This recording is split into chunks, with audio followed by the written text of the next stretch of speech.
Sebanyak 30 orang pingsan di konser NCT 127 di hari pertama. Ini terjadi usai berebut bola yang dilemparkan para member.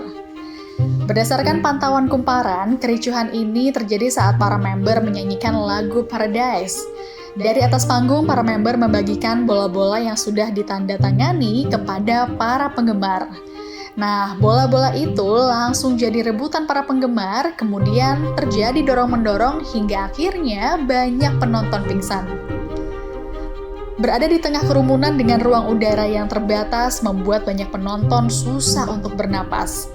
Ini terjadi dalam beberapa kasus seperti tragedi malam Halloween di Itaewon, Korea, konser berdendang bergoyang di GBK, hingga konser NCT 127 di ICE BSD. Lantas, jika kamu berada dalam situasi di tengah kerumunan ini, apa yang harus kamu lakukan?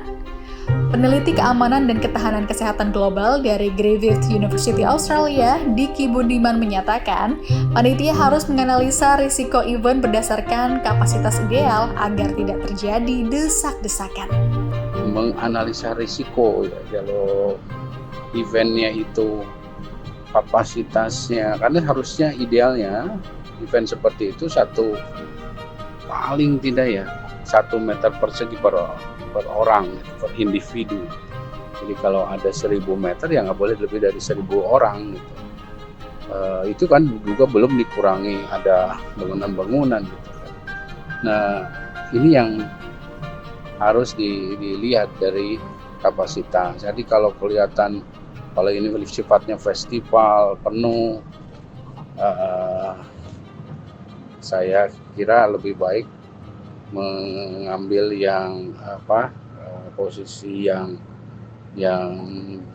di atas lah misalnya ya, supaya tidak berdesak-desakan.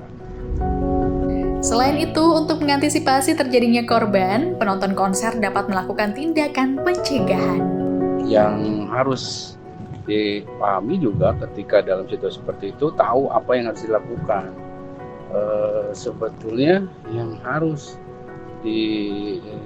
bukan secara bersamaan posisi itu ya, melindungi bagian dada, kemudian ketika terjatuh itu harus dalam posisi miring ya, bukan telentang ya. Miring itu melindungi dan sebisa mungkin semuanya itu menahan desakan ya bersama, dan sambil kepalan posisi tangan di depan dada itu, dan berusaha untuk tidak mendorong ya, walaupun ini bisa agak sulit karena ada dorongan di belakang misalnya ya, tapi usahakan yang ketika kita di bagian depan dan melihat ada pintu longgar keluar, itu kita masuk ke situ ya.